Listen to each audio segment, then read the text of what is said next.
Hey there, and welcome back.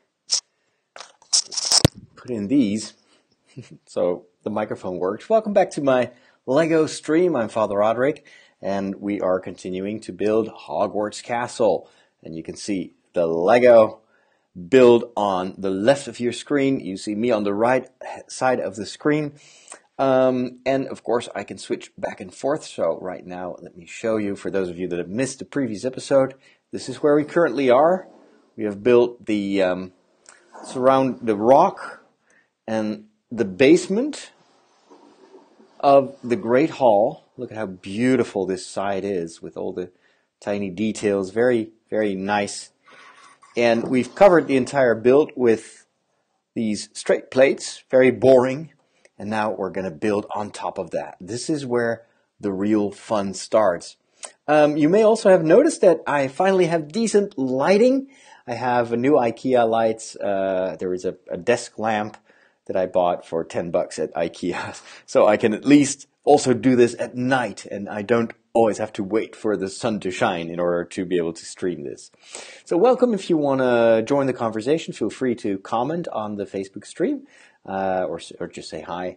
I can read your comments, and I will also, if I can, answer your questions or comment back.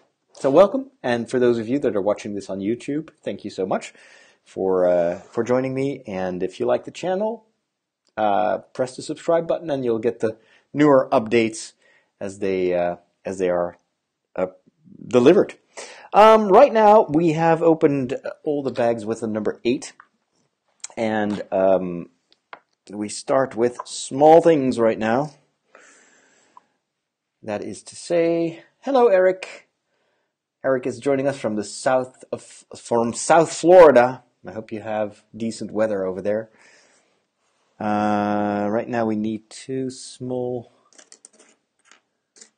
Now the trick is to find the right pile of ingredients, because I get a lot of stuff. Let me switch to the entire thing. So I put all the various bricks here. There were 4 bags, and now I need to figure out which ones I need right now and where I put them. So I need 4 of these. 1, 2, 3, 4 of these, and then 1 stud. No, whoops, that's not the right one. There we go. This is what we need right now. And we're going to put those in front of me. Veronica's also joining us from the United States. From California, welcome. It's good to see you. And for our American viewers, of course, this is the day of the Super Bowl, which is a very big thing in the US. And not only for the sports, but also for all the funny advertisements. I love the one with Harrison Ford and the dog, where the dog is like there's a dog version of Alexa, and then the dog is ordering all sorts of dog-related stuff. It's very, very funny. And of course, the advertisements leak out early so that they get maximum buzz. There we go.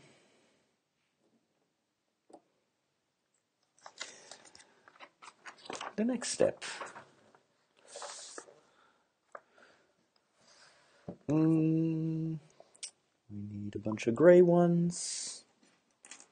Well, I'm not very good at understanding American football.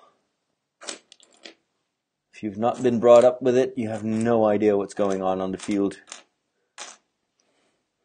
Over here, we're soccer people, of course. And even soccer is not my thing. Hey, Rebecca. Rebecca wants to know what I'm building. And she's guessing it has to do something with Harry, or reminds her of Harry Potter. Well, you're very, very close, because this is Hogwarts Castle that we're building. The School of Wizardry and Witchcraft. It's a very, very big set. And so it will take me days and days and days. I've been building this for a couple of days. I'm not the fastest one, because I want to do this really well. So I'm always afraid that I'm forgetting stuff. There we go. I think we've got everything. Yoka is also joining in. And she's in the France Alpines on a ski holiday. Wow. Good for you. So what you see here, for those of you that are wondering what we currently have, this is a little boathouse where the students arrive with the boats. This is the rock, and here this is going to be part of the castle. It is a very, very cool build, but it still has to be built. And that is, I mean, this is a, what is it, 6,000 piece set. It's one of the biggest ones out there. So it will take me a while. But you know what? Some people are like, why don't you go faster? But actually, I like to savor the experience. You can only build this once. And so, you know, why rush? I never understood why people do that. I mean, the fun is building the thing. Okay, this one goes here. You'll hear me say that a lot. This one goes here, that one goes there, and then I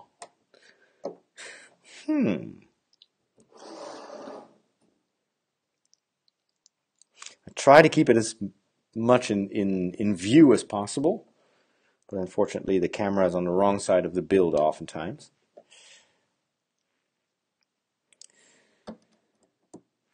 There we go. We've got a little tower that starts to really look good. And we always have these leftover pieces, and I never really see immediately where to put them. Oh, wait a minute. Here we go.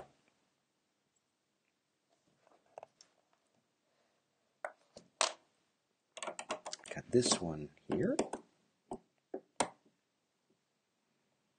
There we go.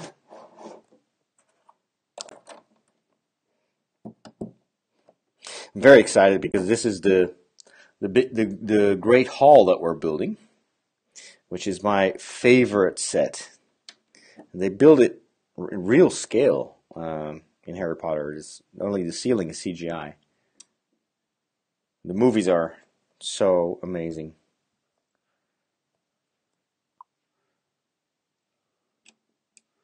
I can watch them over and over again. There we go. Now we do this and this. We need 5 of these. 3, 4, and 5. And 2 brown ones. Are those brown, or sometimes a bit hard to see which color they are? I think they're brown too, yes. Here we go. 2 tiny ones. Now we're going to put some decorative pieces, I guess, because they're colored, so I think that we are going to see these. Oh boy. Ah, right. I got to turn this whole thing around. So the bigger this gets, the harder it becomes to fit it all on one table. So, if you've never seen the previous episodes, this is the Chamber of Secrets with the basilisk. And here's a little tower that we just built. Okay. Put one here.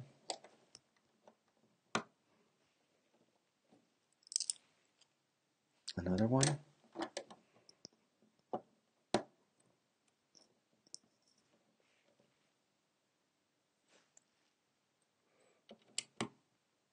This.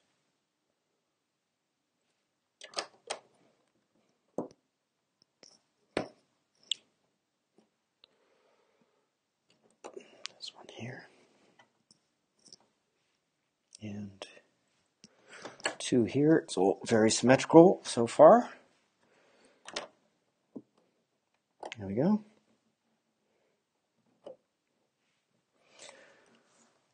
And then I get a whole bunch of other tiles. Huh.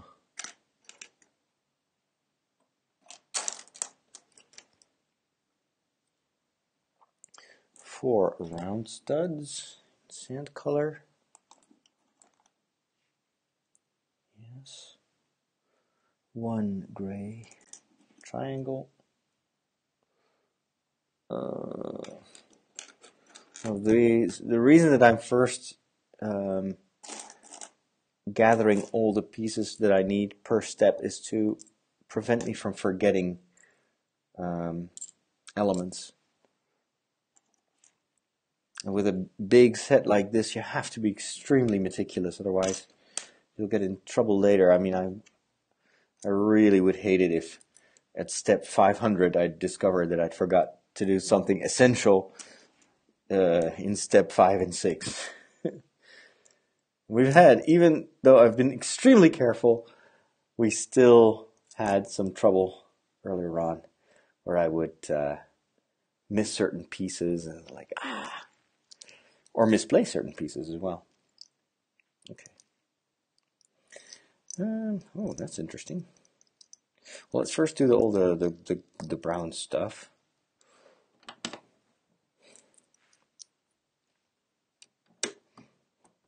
Yeah, this must be the floor of the Great Hall.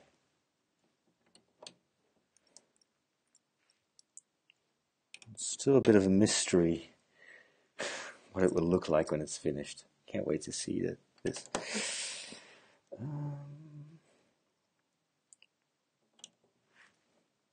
Some nice patterns here. Oop, there you go. Mistake. I had to place these a little bit further apart, and now they're stuck. Ouch. Ouch. How do I pry them loose? Let me take another brick. This is so typical. Yeah, just break it. Yeah. That's the way to do it. Now, now these two are stuck. Hello, Poland. Let's see. There we go. Yes, this is indeed Hogwarts. And I see one little mistake, and it takes me like 2 minutes to repair. There we go. Let's try again. Put this one here. Yes. And then this goes like this. And one goes like this. Perfect. What do we do with this stuff? Hey, Keith. Keith is from New Jersey. Welcome in the chat. I don't see these indicated anywhere. What's bizarre?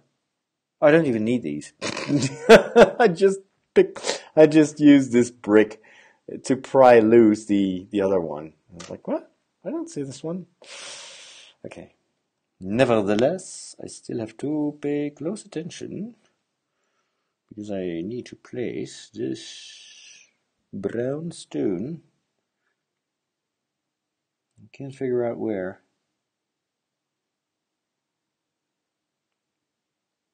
Oh, here. Ooh, little decoration. These are always so tricky. The decorative parts, you tend to overlook them because they all look the same. And yet it's these tiny little details that make the build so compelling. There we go. And then I gotta build these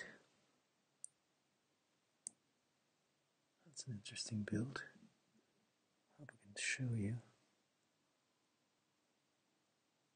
Almost like little tables. This doesn't fit. Or it barely fits. Wow, okay. You know what?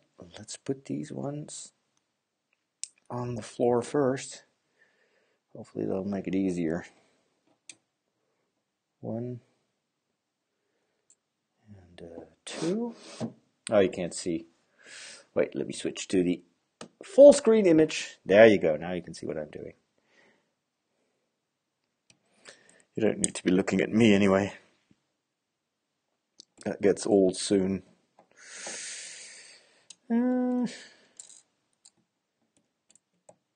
Finicky. There we go. Let me place this one here. These look like seats. Little benches. Alrighty.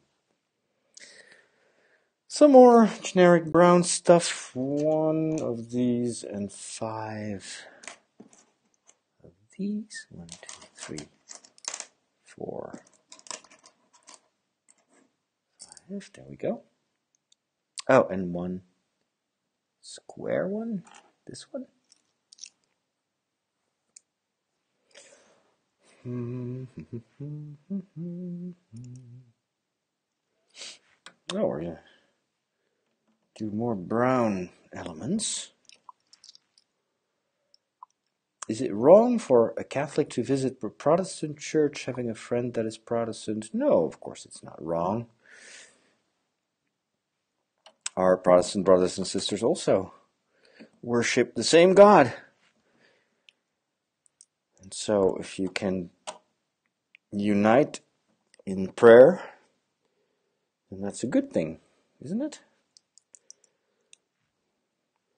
It's not competition. Our brothers and sisters. Here we go. And you can always do the opposite as well.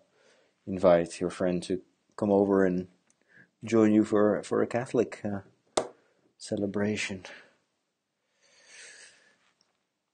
This one goes here. Rebecca says you got to be careful. Doing 2 things at the same time often goes wrong. Keith says, if you want a distraction, my wife asked yesterday what the blessing of the throat was, what the meaning was of the blessing of the throat. Can you explain quickly? She's watching with me. Yes, of course I can explain that. I just administered it.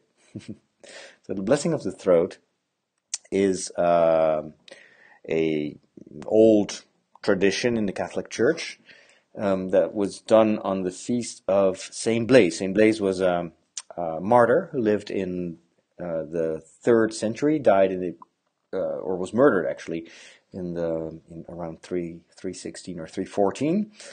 He was a doctor first, so he cured people, healed people, and then he was also a devout man. He was ordained a bishop.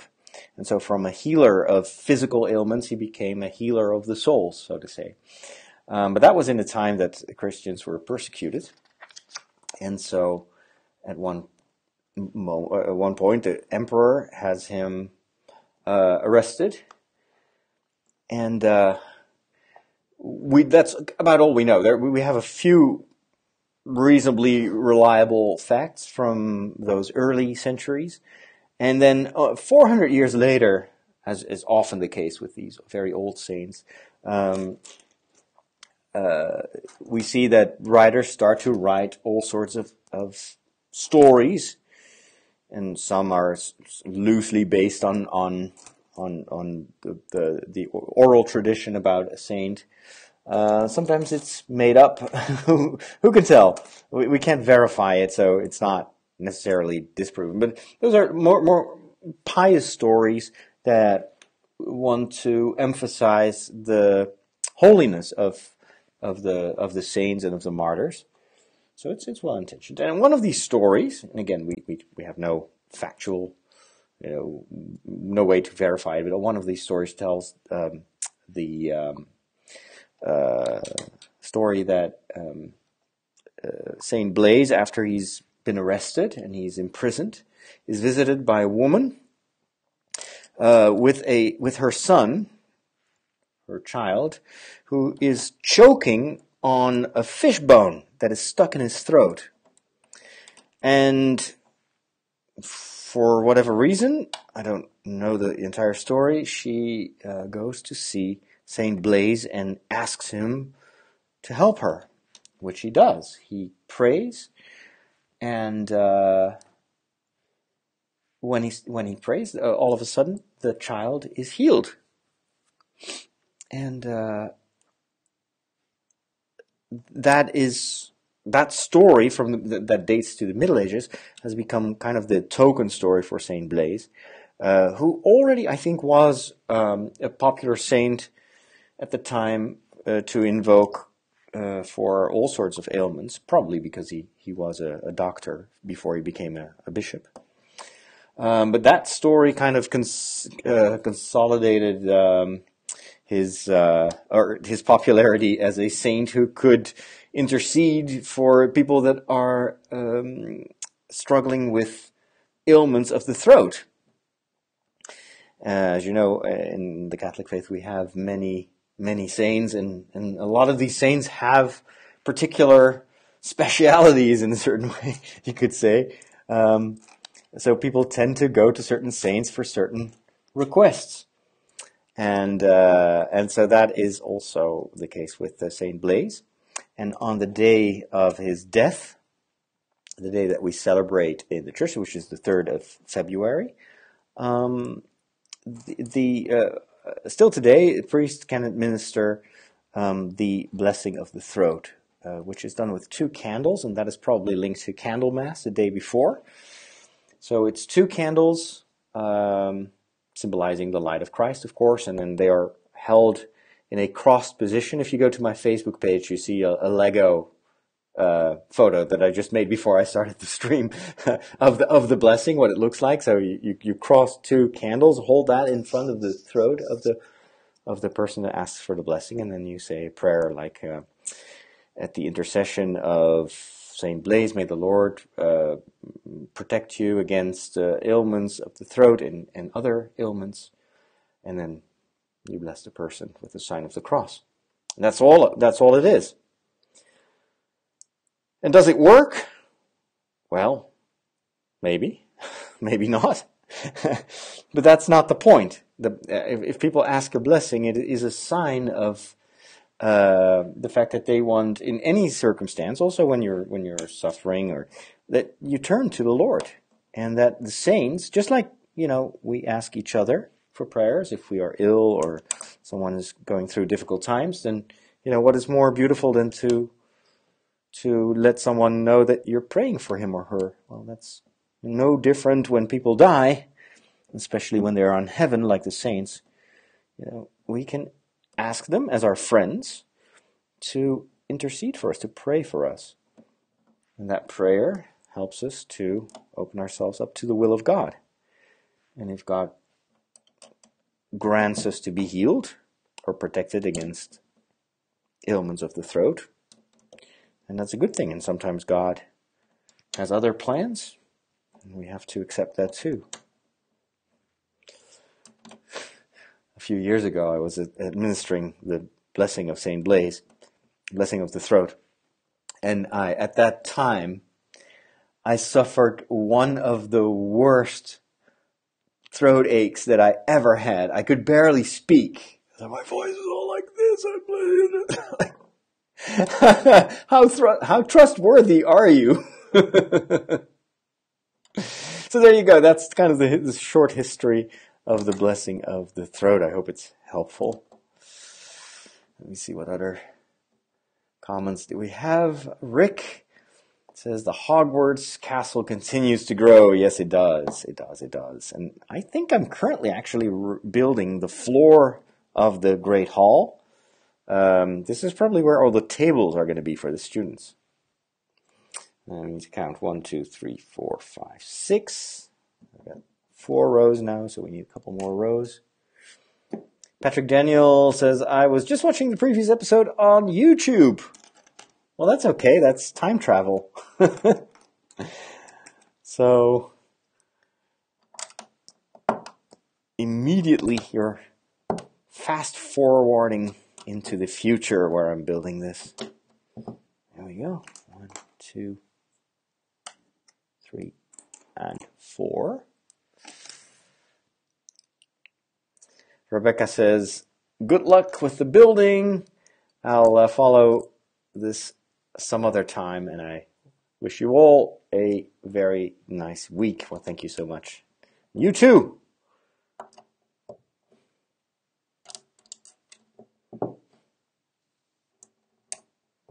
Is anyone going to watch the Super Bowl?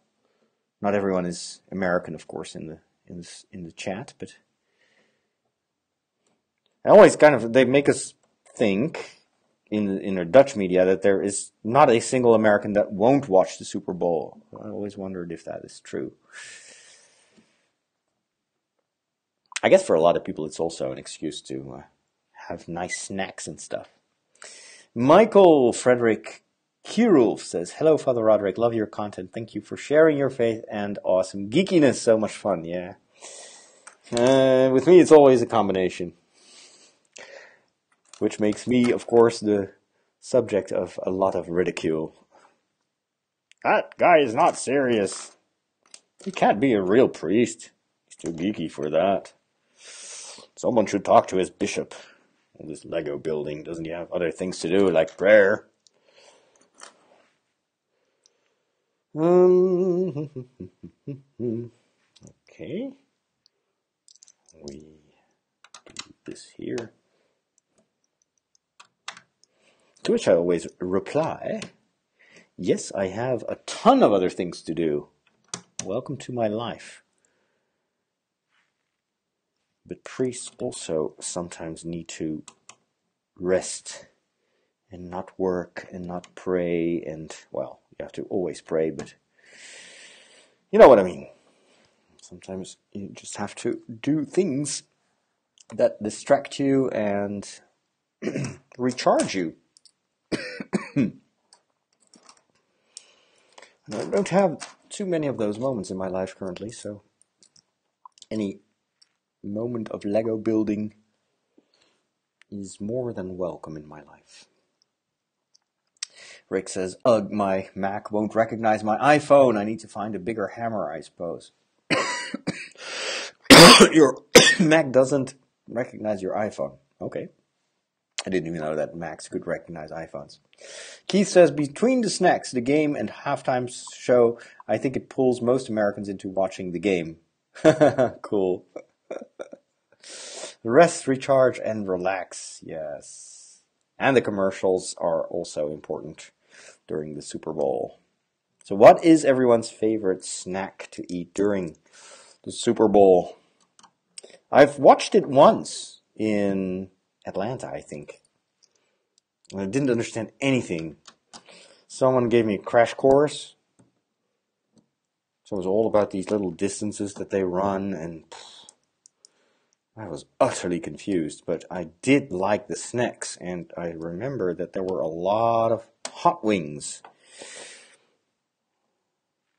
Now, I'm not a huge fan of hot wings. I mean, I like chicken wings, but I don't like them with the hot sauce.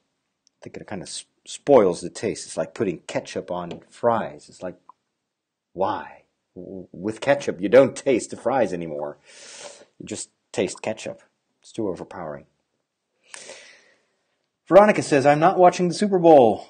Offer the Lego castle up to God and you are covered. Someone said that if you offer whatever you do to God, it is worthwhile. I like that. That's a very Catholic approach.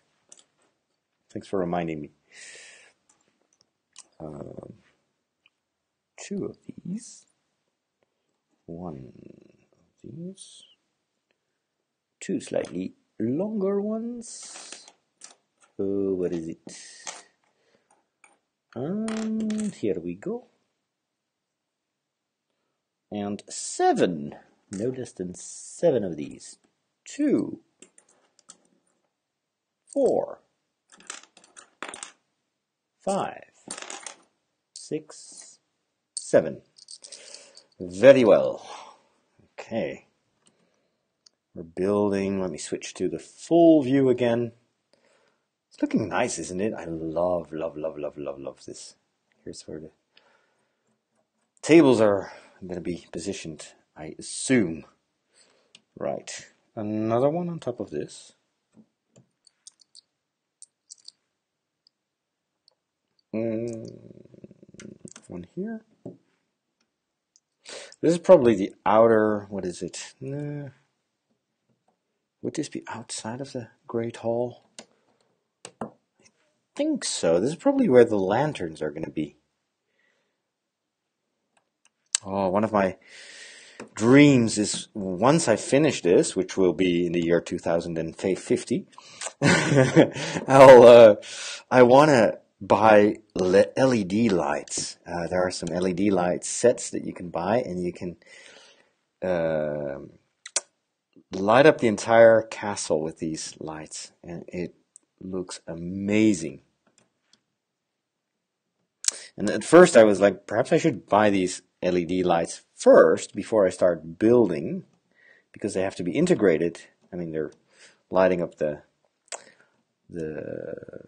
rooms, the windows, etc.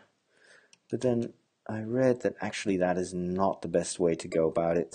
Better to build the castle first and then add the LED lights later. Rick says, don't lose any sleep over my Mac and iPhone interaction. I rebooted both devices. Now I can back up my iPhone in iTunes. Techie Sunday. It's good to know that we are not the only ones struggling with this kind of stuff.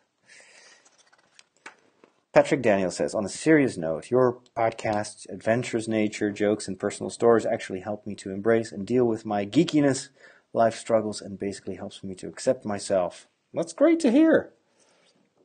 That is great to hear. That is always what I hope, that people can relate and feel okay about their own geekiness. I mean, there's nothing wrong about being a geek. Quite on the contrary. Geeks rule the world. But you sometimes feel a bit isolated because some people, well, not everyone is a geek. And so it's always good to find other people that are and combine it with, I don't know, with life in general. I'm glad that I'm a geek too, and when I was in school, there were no geeks at that time. I grew up in the 80s, and I had the feeling that I was so strange, and I couldn't understand that no one else liked the things that I liked. That's way before the internet. I mean, had I known that there were actually tens of thousands of people like me, that would have helped me a lot. But in school, I was the only one, and no one seemed to carry even. People would confuse Star Wars and Star Trek and not lose sleep over that. And I was like, what? Seriously? Am I the only one who cares about these things? And I was. Still am sometimes in the church. Although there are also a lot of geeky Catholics and priests and sometimes even bishops. I've met a few bishops that are even geekier than I am. But there are also a lot that are living a very serious life. And I'm, in a way, thankful that I'm not them. I mean, I wish them luck, and that's okay for them, but that's... What would life be without a good dose of geekiness? Wow, this is starting to look really cool. Patrick Daniel says, I still feel isolated sometimes. I am both social and introvert. That's my case as well. I think you mentioned you are as well. Yes, I'm very introverted and also social, but not all the time. During the 80s, writes Patrick Daniel, I always felt out of place and not accepted. I was always adjusting to my surroundings, expectations, and lost touch with myself. Well, yeah, that's kind of the fate of a lot of introverted geeks. We feel that we're not, we're different, and instead of the people around us accepting us as we are, we feel that we need to change our behavior and be super extroverted, and I'm so glad that that's no longer necessary. The older you get, the more you relativize these things. Who cares what other people think of me? The only thing matters is that I live my life according to what I hope God's will is. Wait, I have to count here. 1, 2, 3, 4, 5, 6, 7, 8, 9, 10, 11. So that's truly the only thing that matters, is that God accepts me, as geeky as I am.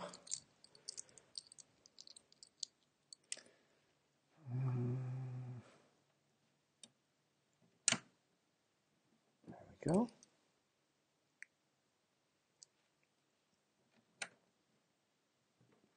But as a child, of course, that's a very different thing. I remember kind of forcing myself to like stuff that my normal friends liked. Like they would listen to music that I was like, ugh!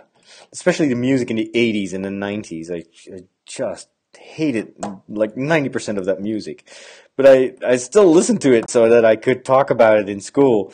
But if it were up to me, I would only listen to classical music or film music, and absolutely not the stuff that other people were into. And you feel that that's the only way to survive socially, is to force yourself to appreciate what other people like. Yeah. It's not a recipe for happiness. I can tell you that. Oop, this is wrong. Veronica says, wow, I did not know that there were other introverts that are social like me. Oh, yes, we are. We are many. and it's a mistake. My mom is super extroverted, and she never understood what an introvert goes through. And so she was like, you have to be more social. You're too egotistical. You're always in your room, and you have to be outside. And I always felt guilty of having my hobbies. I love just being in my own little corner, building, my models, the airplane models, etc. But she was like, well, you have to be outside. You have to, and I still don't think that she really gets what it is to be an introvert. And it doesn't mean that you're not social. I was a social kid. I did social stuff, but I just needed time to recharge and just have my little me time. And I would read, or usually creative stuff.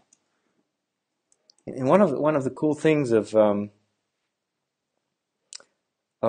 social media, and what I'm using right now, I gotta count again. Hold on. 2, 4, 6, 8, 10, 12, 14, 16, 18, 20, 22, and 24. There you go. So where do these go? Oh, okay. Yeah, this is definitely going to be the outside of the building.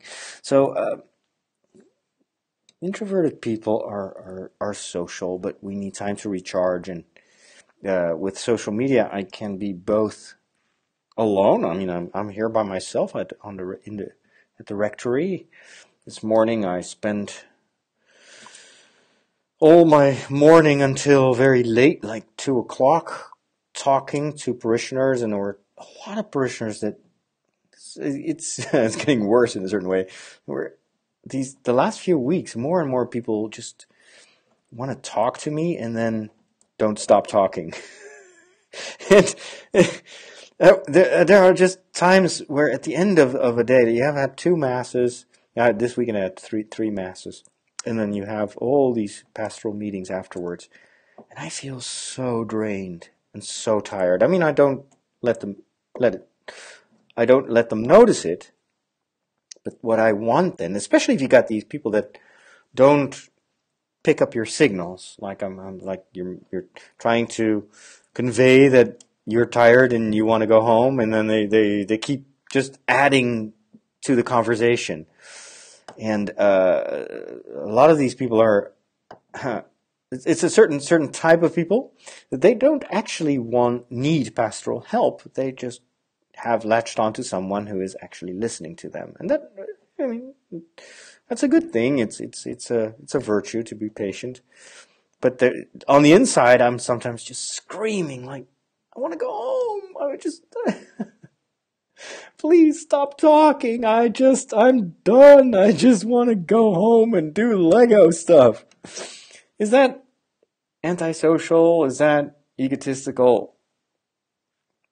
I don't think so. It's just my inner battery that tells me that I'm in the red and I need to quickly find a source of energy. And for that, I gotta go home. But for people that are extroverted, that is a hard thing to understand, because extroverted people recharge by being with people. They draw energy from people, whereas introverted people, they invest energy in their social contacts, but it sometimes just stops. We're good listeners, but it's also sometimes we're good at thinking things over, and we reflect on things. There we go. We're done with this, because we take more time for ourselves, and so we have more. I think sometimes introverted people can help other people because we take time to reflect. And it's not that extroverted people don't do that, but well, I don't know. Just trying to make sense of it. Hey, Angeline is also there. We always meet at our fantasy fairs, and well, I don't do cosplaying, but she does. Patrick says, I used to escape into my own fantasy world. It was way more entertaining. I also played with other kids. I always read a lot as well. It was and is frowned upon by my classmates and friends during my whole life. Yeah. It is draining. People don't believe I am introverted because I am very open, friendly, and social. What up? Welcome to my world. Welcome to my world. People don't believe me when I tell them that I am an introvert. But you're always on TV. You're a pastor in the church. You're always so friendly. You take time. You socialize, and then people don't, because they don't know how introverts work. They think that they do me a favor by inviting me, for instance, to parties. So you will get someone after church and say, "Oh, this afternoon, my husband and I were celebrating our whatever wedding anniversary, and we would love it if you would come and see us. And there's gonna be dancing, and there's gonna be food, and there are gonna be so many people. It will be great." And I'm the only thing I'm hearing is like, afternoon, dancing, a lot of people. Get me out of here! It's so weird. And I totally believe that you can be a good pastor and a good Catholic while also being introverted. It's just a different type of people, but that we need to grow in mutual understanding. Yeah, sometimes it feels like I'm panicking. It's like, no, I don't want to be with people right now. It's not because I don't like you, it's just that too much. Okay, we're going to build the benches just like I hoped. I'm going to turn the castle around. I'm going to make sure that the kids can sit. Let me switch back to the main view. Oh, it looks gorgeous. It already looks gorgeous. Now, of course, this is where the professors are seated, and this is where the students eat and talk. Okay.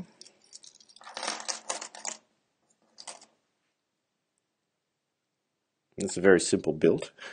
It's all micro scale, so there's not too much. Most of these details are just meant to evoke certain things.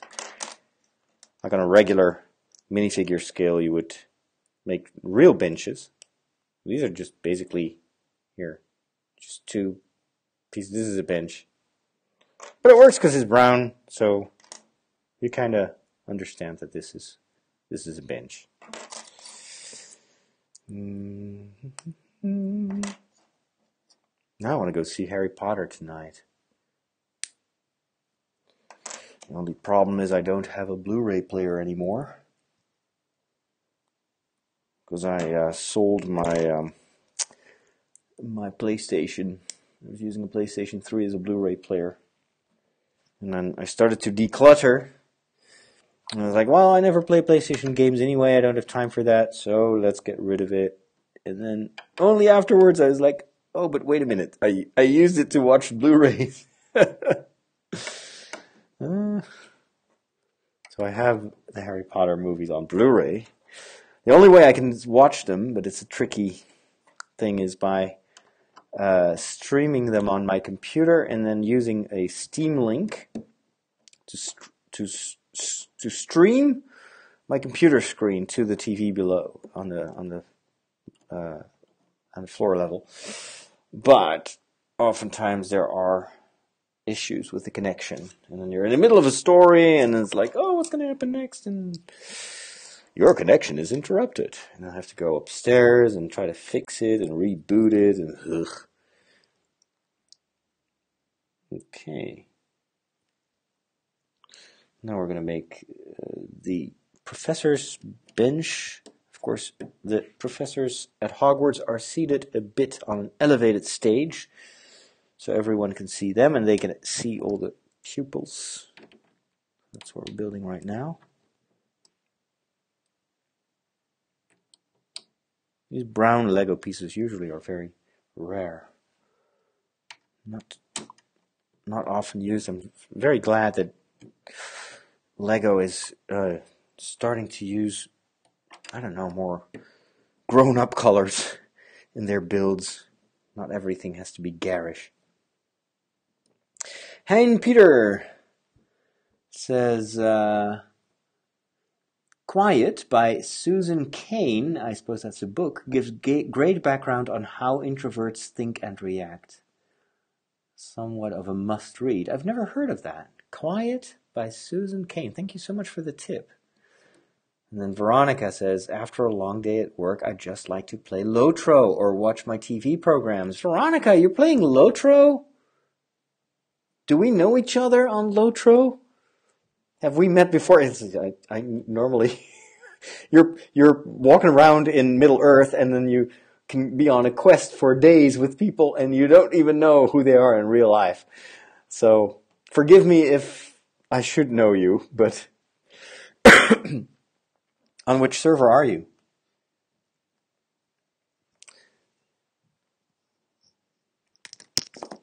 I have to get new elements here. We're at number 9.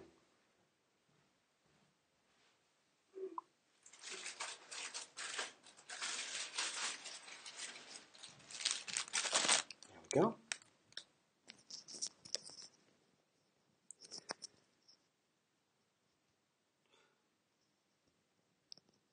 Okay, according to Patrick Daniel, Quiet. Susan Cain also did a TED Talk. I should be able to look that up. That's great. Oh, Veronica's on Landroval. I'm starting to wonder where I am. Are you with the Lonely Mountain Band? Sorry for all the geeky Lotro talk here. First, let me check if these are the right ones. This is definitely right, I think.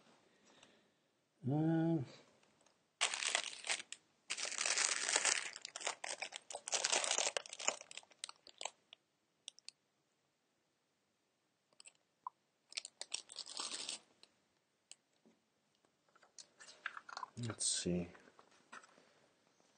Most of my alts are in the Mythgard kinship. Corey Olsen's kin. Oh, cool. I should join that kin too. Well, most of I'm in the Lonely Mountain Band kin, I think. That's what it's called. It's the biggest one. So there are always people online.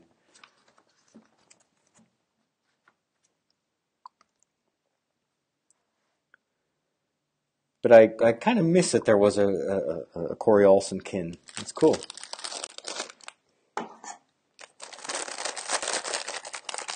Inge, one of the people that I work with on the media stuff, is also a big Lotro player. She's got a ton of alts. Very dedicated player. I'm more of a amateur. I like to roam around in the landscape. I don't care at all about the thing with the weapons, and you have to do that administration to upgrade your horse and that kind of stuff. That, to me, that broke the game in a way. That was not why I wanted to play Lotro, but I guess it's necessary for the longevity of the game. I'm still glad that I can play this game and just be in Middle Earth. But I like the simple quests. 2 of these.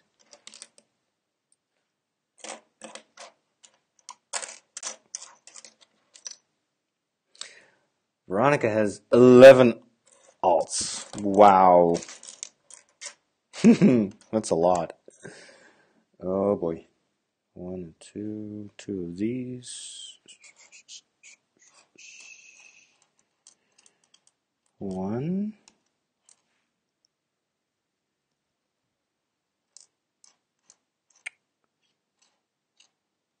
And 2. I've got, I think, 6 ones. Only a few ones are top level. So I've got my favorite characters are 2 dwarves. So I've got Brisley and Grizzly, I think. Was it Grizzly and Brisley? Like they're brothers.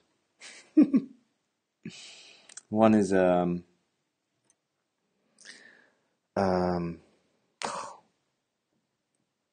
totally forgot what they are. It's been a while.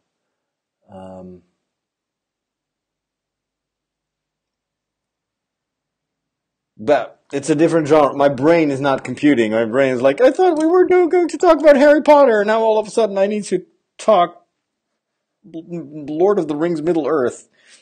Can we please do one thing at a time? Rune keeper. I think Brisley is a rune keeper, and Grizzly? No, Wisley. I had Grizzly first. Grizzly was on a server. It was an EU server, and then I couldn't transfer that character to the American servers, and so I made Wisley and Brisley. And Brisley is a rune keeper, and Wisley, I don't even know. I think he's a hunter or something like that.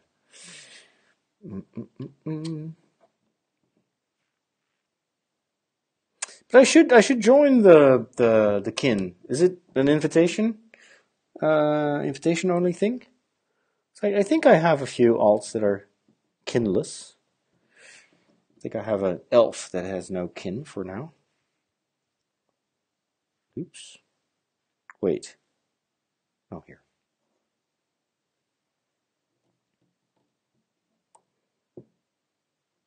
It's amazing what Corey is doing, by the way, for Tolkien research and the courses that he gives, and he's a great guy. It's too bad he lives so far away. Otherwise, I would have interviewed him many times for my TV shows and documentaries, but it is a long journey and a costly journey. Alrighty, then we go 2, 4, 1, 2, 3. For now, I want to go and play Lotro.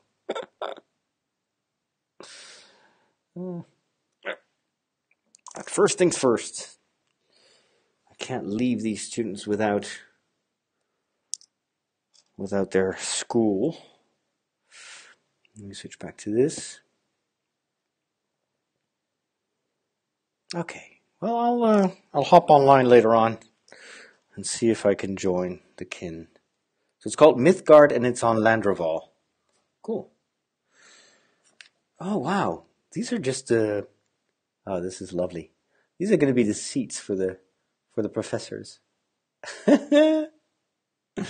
It's amazing what they've been able to do with these tiny pieces. 1, 2, 3, 4. And what else do I need? 1. These. Okay. Here we go. Ah, this is so cool. I love it. I love it. I love it. This one.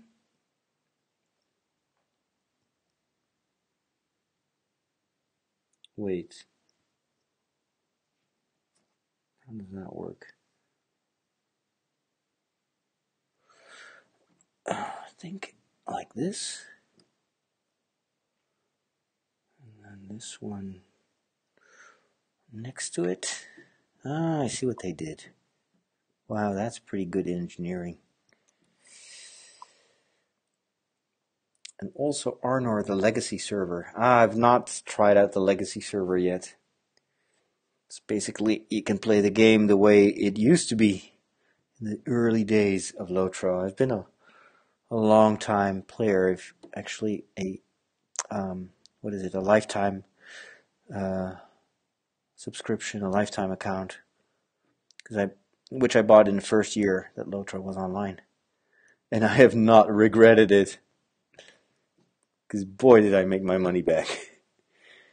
There we go. And the cool thing is I can just play it whenever I want. I don't feel guilty if I don't play the game. That's how I like to play it. Sometimes I just have these moments where I can play it for weeks and then all of a sudden it's like over. And I want to do something else. There are not that many good MMOs out there anymore.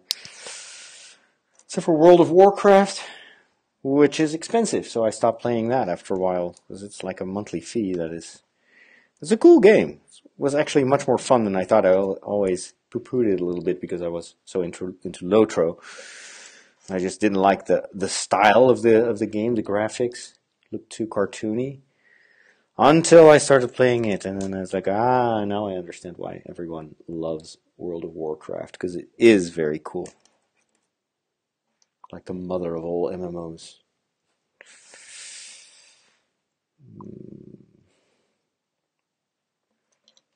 I think we have everything here. And Elder Scrolls Online is wonderful. Yes, I did a playthrough of Elder Scrolls Online a couple of years ago. And it's an awesome game. I love it. Just recently, I've been playing a lot of Black Desert. It's called the Black Desert. It's a free game. It's Korean, I think. It's a bit weird, but it looks gorgeous. I mean, it's what I wish that Lotro could be one day, but it won't because the engine is too old. But Black Desert is goofy, but man, it so feels like a living and breathing world. The story is horrible. It's such a shame that they have a game that is, in my opinion, one of the best looking MMOs I've ever seen. But then they mess it up with the mythology. That's the strength of Lotro. It's very much, very, very faithful, I think, to the lore and to the world that Tolkien established. It's very respectful, never forces its hand. And I'm always in awe to see what they can do with their limited license also. Wait, let me do that later on. Because they can't open up, they can't use anything else outside of the realm of the Hobbit and Lord of the Rings and the appendices, etc. But nevertheless, they were able to include Smaug and, well, not Smaug, but the mountain, what is it? For that stuff, I need to always rely on English. He's much more of a geek when it comes to remembering all that lore. I read it, I enjoy it, and then a few seconds later, I forget the names and the places. There we go. Wow.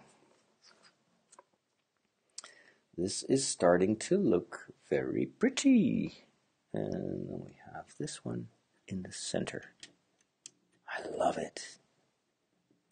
Oh, this looks so great. Now, I wish there was a decent MMO for Harry Potter. I cannot understand why they haven't made one. Probably because MMOs are a very big financial risk, but I mean, Harry Potter, that world is just screaming MMO. I'd pay for it. Very much so. Oh, we're going to make the big chair for Albus Dumbledore. And it's slightly different from the other ones because it has a nice metal back. Let me show you that. There you go. This is Dumbledore's chair. And it's got, look at that, it's all ornate. You can tell that this is for the Hat Master. The Lonely Mountain Erebor, yes. I haven't been there yet. And then, of course, that seat is elevated as well. That's why we had to build that, add that extra piece there. Wow. Oh, I love this. So cool. All right. Where do we put this stuff? Behind the headmaster. There we go. And we have one more brown. Oh, nice. So the headmaster, the teachers get a real table, an elevated one. How cool. Very, very nice. So, this is the table of the professors. This is Albus Dumbledore's chair, and these are, Snape and Hagrid and McGonagall and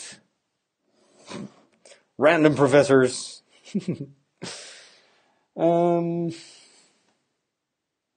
Okay, next. Next. Okay, am I forgetting something? Veronica says, Lonely Mountain is a very high area. Someone ported me there, but I had to leave before being killed by mobs. Yeah, same happened to me. I was transported to the main hall of the mountain. It looked amazing. But yeah, I didn't venture outside.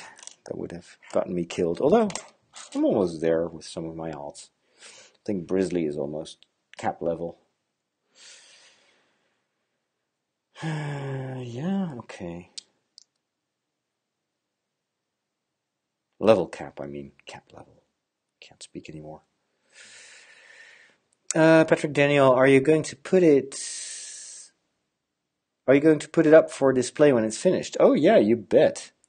This is going to be a centerpiece in my house.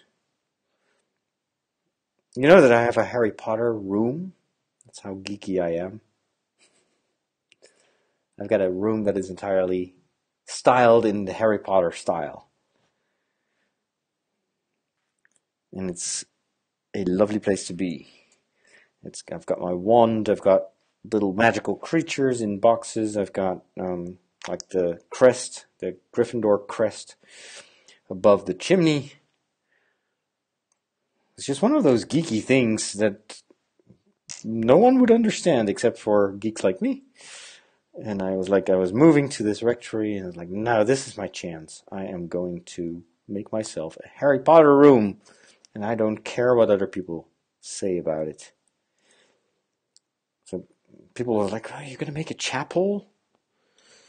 I was like, well, in our parish we have, right now, 15 churches. I don't think I need another place in my house. I've got the church. I'm living next to the church. But why do you build a Harry Potter? Don't you know that Harry Potter is dangerous? It's about witchcraft and all things that are forbidden by the Bible. Yeah.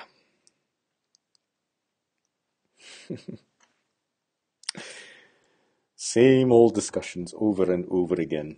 Okay. I am building this weird thing and I have no clue what it is. Let me show you. I'm building this. What is that?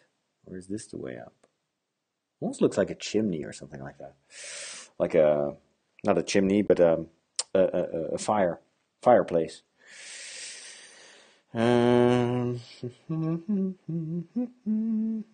Oops. Copyright infringement. Gotta be careful. There we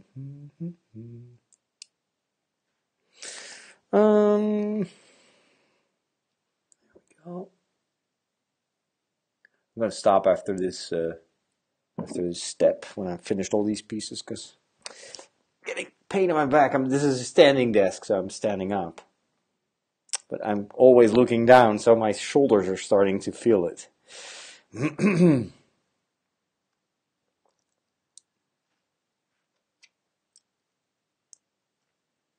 Okay, I still have no clue what this is. Could it be the main fireplace? No, it's not. Ooh, this should be outside. Okay, so I guess it's just a support structure that goes into the mountain. Where's the camera? There's the camera. Okay. Slightly disappointing. Where do I put this? Here. But where is that? Here? Okay. There we go.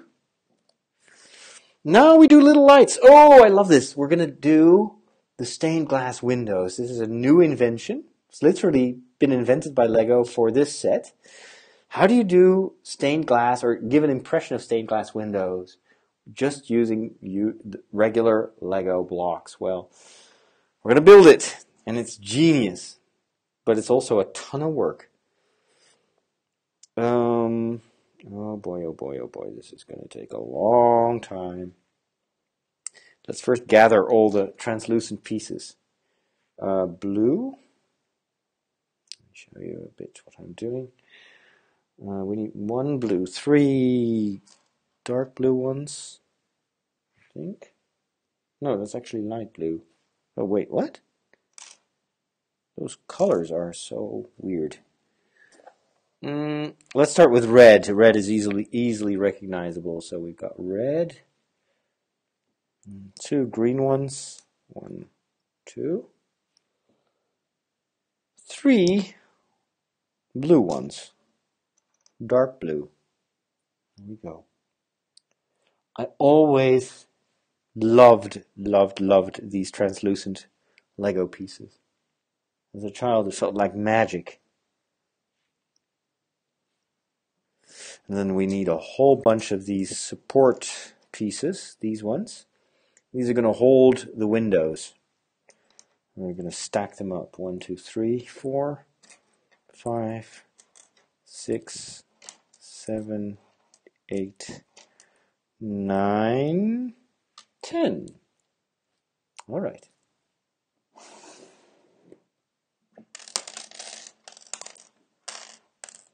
They also make a slightly different sound from regular Lego pieces, like almost like a glass sound. That and these are the other ones. You probably can't hear it, but it sounds different. I don't know. There is something that the Lego games, by the way, do really well. It's the sounds. It's just amazing. It really sounds like Lego. Okay. Oh, this is going to take a long time. I can already tell. This is going to be very slow. Okay.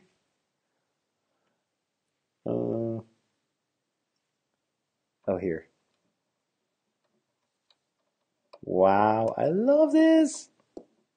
There you go. That is the first piece of stained glass. Awesome. Now I need to be really methodical about these things. 1, 2. Let's first assemble these glass pieces. Oh, they even have totally white ones. Okay. Now, of course, with these windows, having LED lighting inside of this castle is going to look amazing. Veronica, by the way, did you ever get the solo cards I mailed you? Was that you? Yes. Yes, no, I got them. I think they arrived in a very busy time, and then sometimes I just forget if I've mailed back, because I think you wrote, there was a letter that they were during the promotion of Solo. Yes, no, I still have them. Thank you so much. That's usually why I'm very envious of American Star Wars fans, because they have so much more merchandise than over here. Like, there was no merchandise whatsoever for Solo. It was in the movies, in movie theaters, and it was gone like a few weeks later. Nobody cared.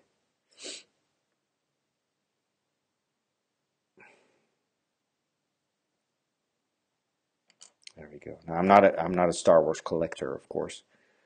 Some people will go great lengths to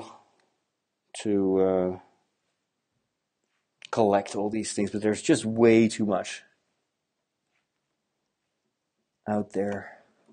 I'm more of a like with toys, like Lego. There's some people that actually buy sets like this one and then just save them in the attic, and then a few years later they will sell them, because then, of course, they go up in price because they are no longer made by Lego, and then so it's a good investment. Actually, Lego is usually a better investment than gold, but I'm not interested in that kind of investment.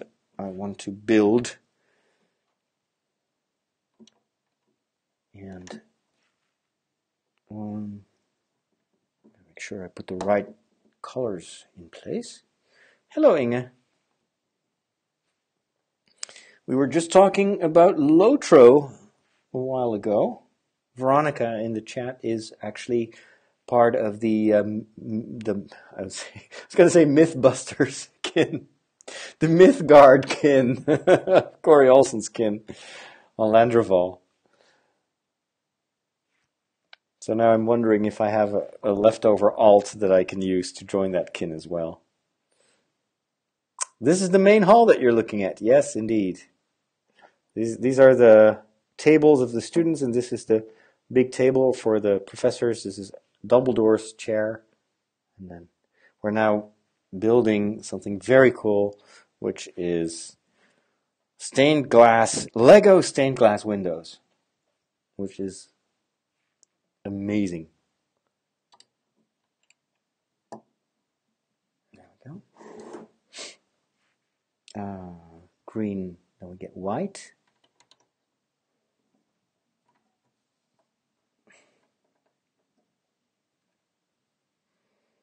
Inge has Veronica's Runekeeper in the friends list. That's cool.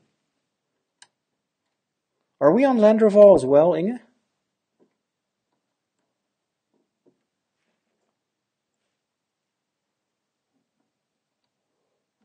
There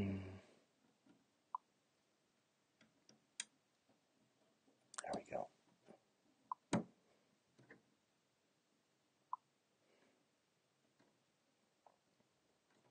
There we go.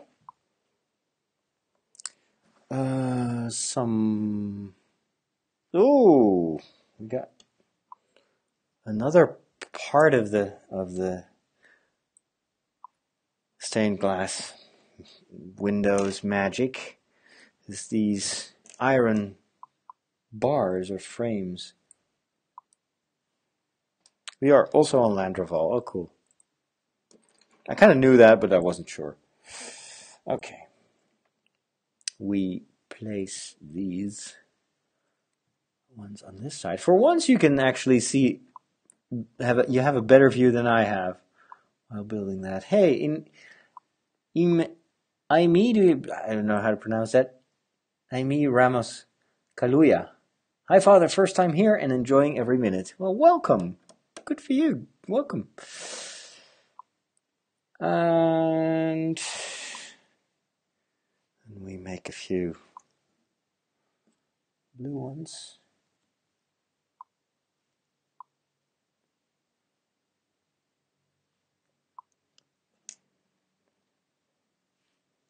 Two blue ones. Yeah, I already said we were in the Lonely Mountain Band because that's such a big kin. But I somehow didn't realize that there was a Corey Olsen based Mythgard kin. Could have guessed that.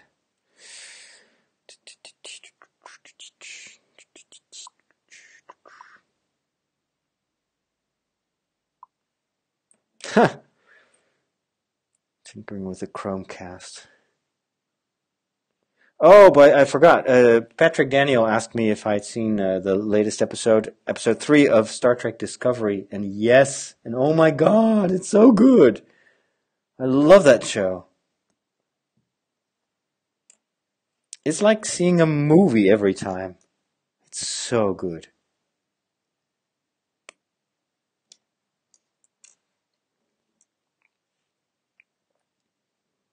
And the actors are so likable. I mean, it's a crew that works right from the get-go, which is kind of rare.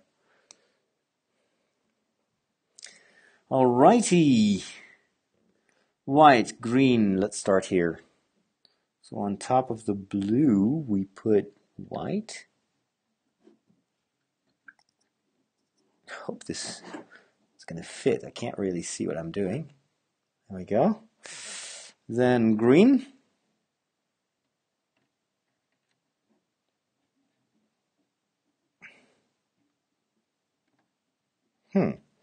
Yellow.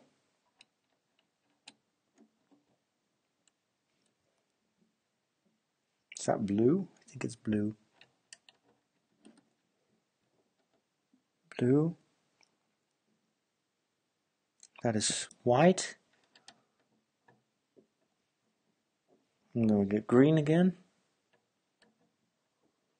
I really feel that I'm finally building the castle itself. Spent so much time on the preparations. This is the visual stuff. This is what I think the build is all about.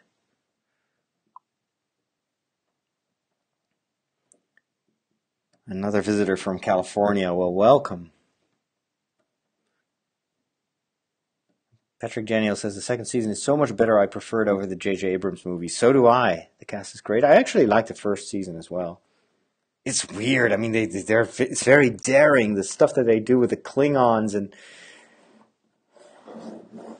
the romantic stuff. I mean, I never thought that I'd see like a romance between Klingon, like a female Klingon and a human. Well, actually not a real human, but I don't want to go into spoiler territory.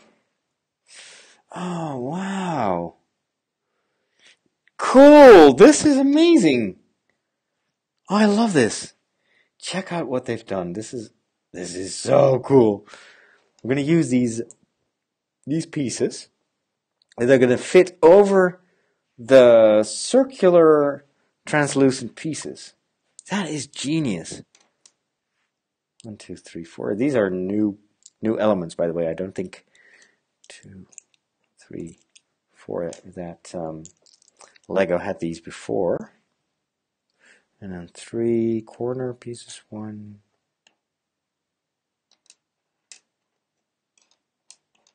2.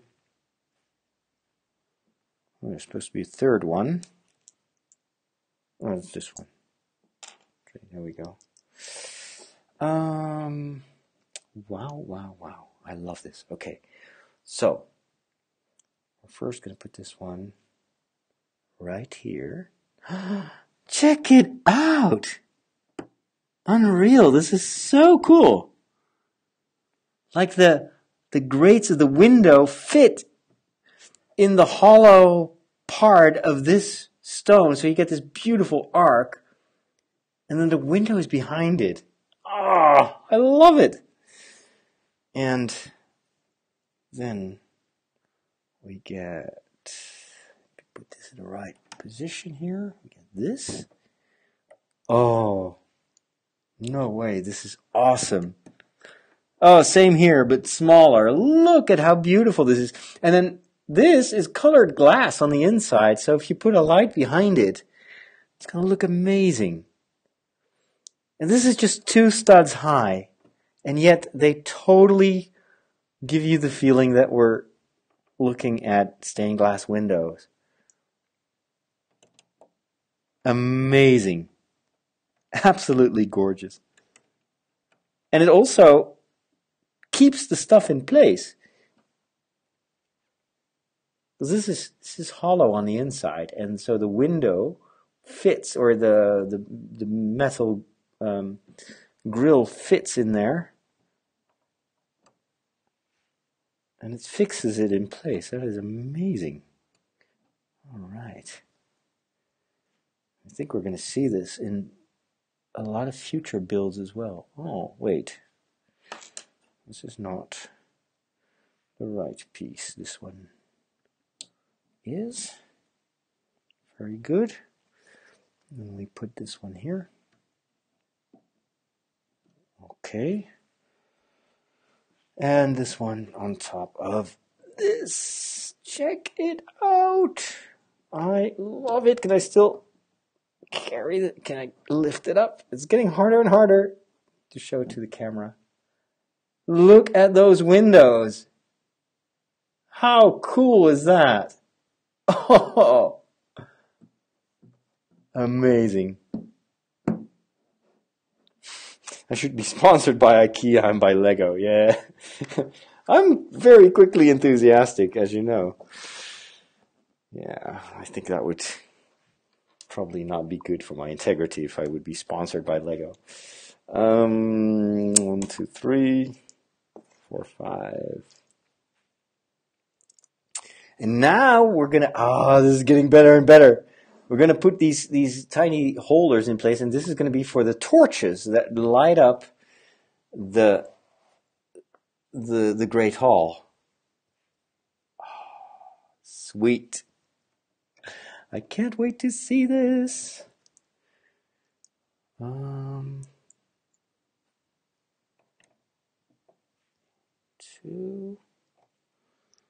Let me put this one here. Yep. And that's all very symmetrical. So that is not too hard.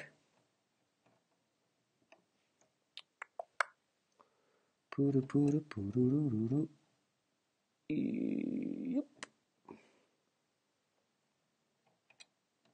I'm getting Lego fingers again. By that I mean pain in my fingers from pressing on all the blocks. There we go. And some leftover stuff. Look at this.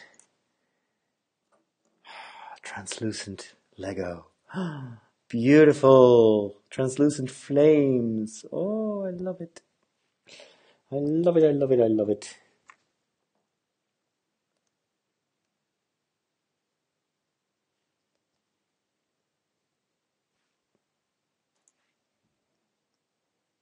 One, two, three, 4.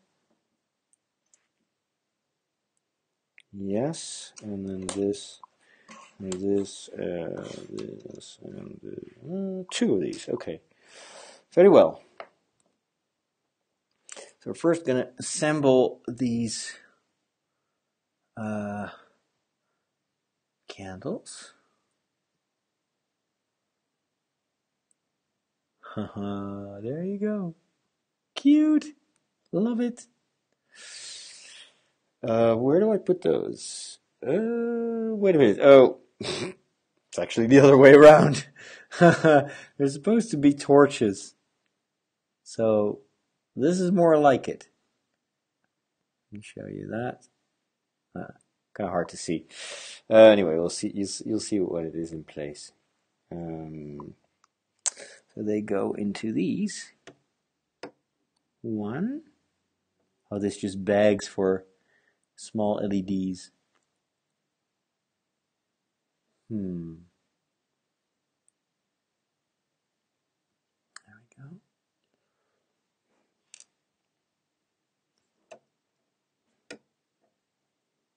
Lovely. And the fourth torch, almost done. And this one.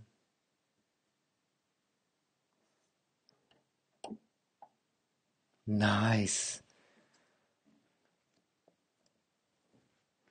Okay, what else?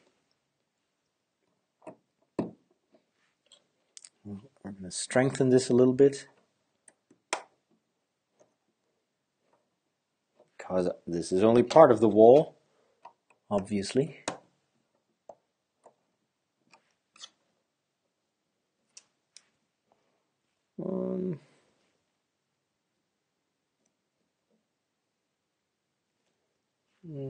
This one here. There we go.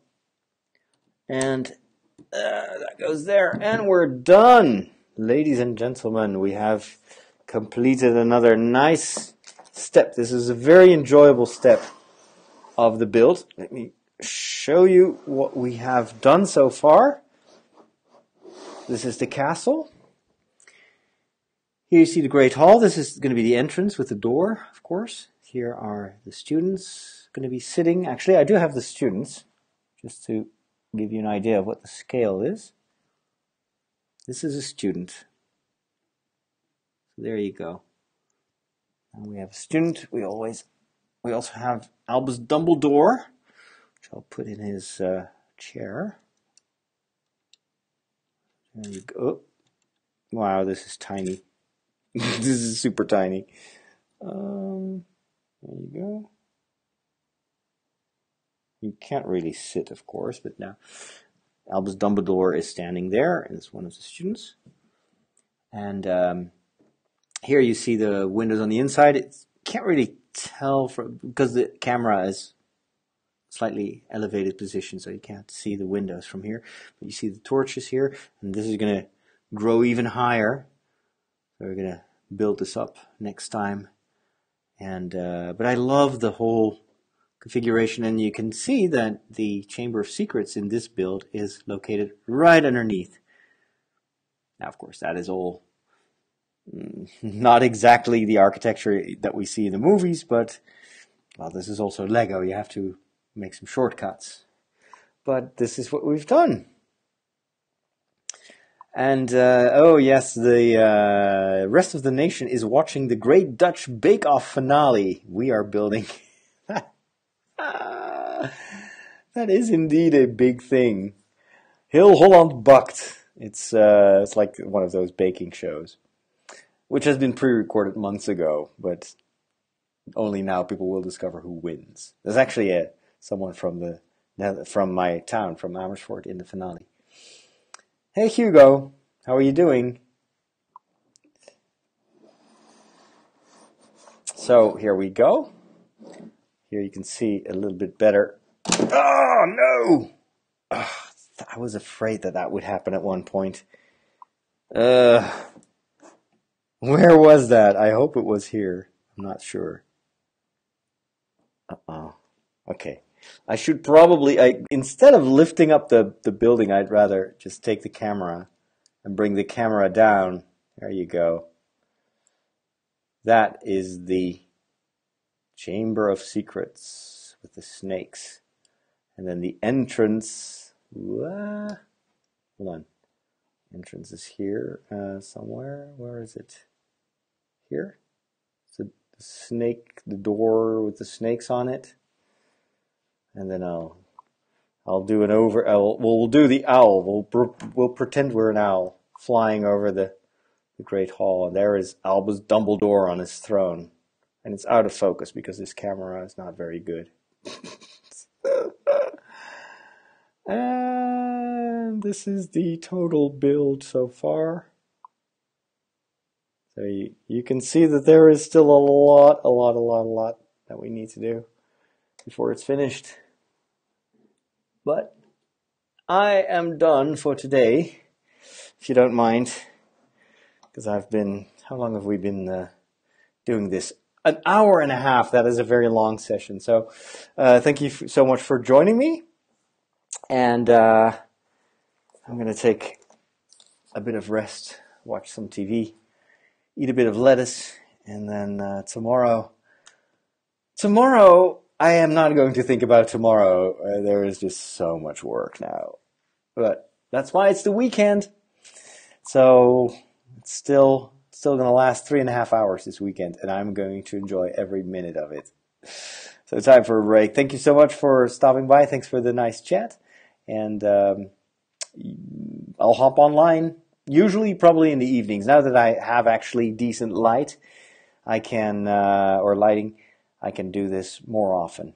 Not only during those few hours of the day that this winter will grant us some sunlight. So talk to you guys later. Have a great end of your weekend. Have a great Super Bowl. May the best win, whoever that may be. And we'll see each other soon. Take care.